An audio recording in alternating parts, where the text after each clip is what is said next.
To begin creating a shipping rate table for freight items on eBay, start in your Seller Hub. Click on Account Settings located at the top left corner.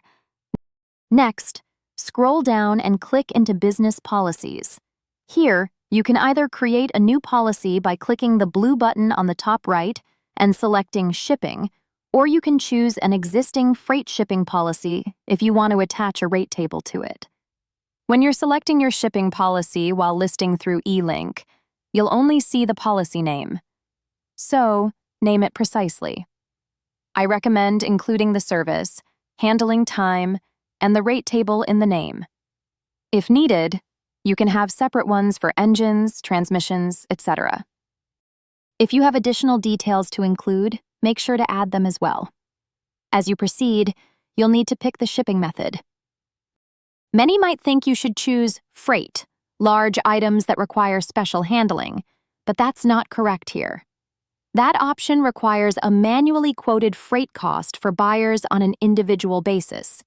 Instead, even though it says small to medium items, choose standard shipping.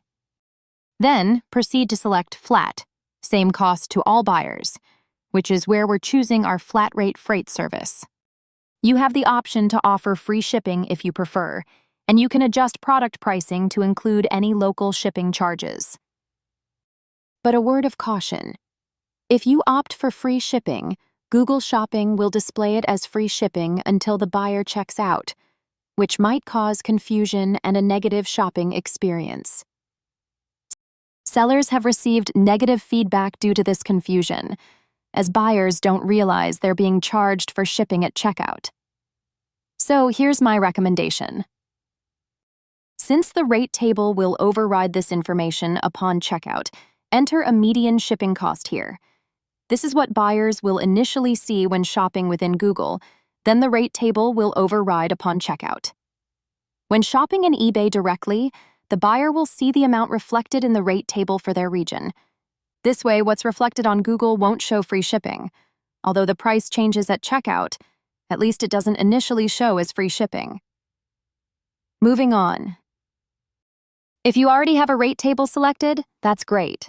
But today, we're creating a new one. First, give it a title. Under Package Type, watch what happens when you switch it to Freight. You'll notice just one option here. It's quite straightforward from here. Now, you'll start adding regions. Since I'm in Minnesota, I'll offer $200 shipping to Minnesota and Wisconsin. You can be rather specific, specifying specific regions within the state if you wish. Make your selections and hit Save. Enter the cost on the right. I'll select the rest of the Midwest, and previously filled options will be grayed out. Let's say they cost $300. Then, for the sake of tutorial time, I'm going to group everybody else together but leave out Washington and California since I wish to charge extra for those regions. Let's say everyone else is $400. For Washington and California, I'll charge $500. If there's an area you no longer wish to ship to, maybe due to past issues, make it very expensive.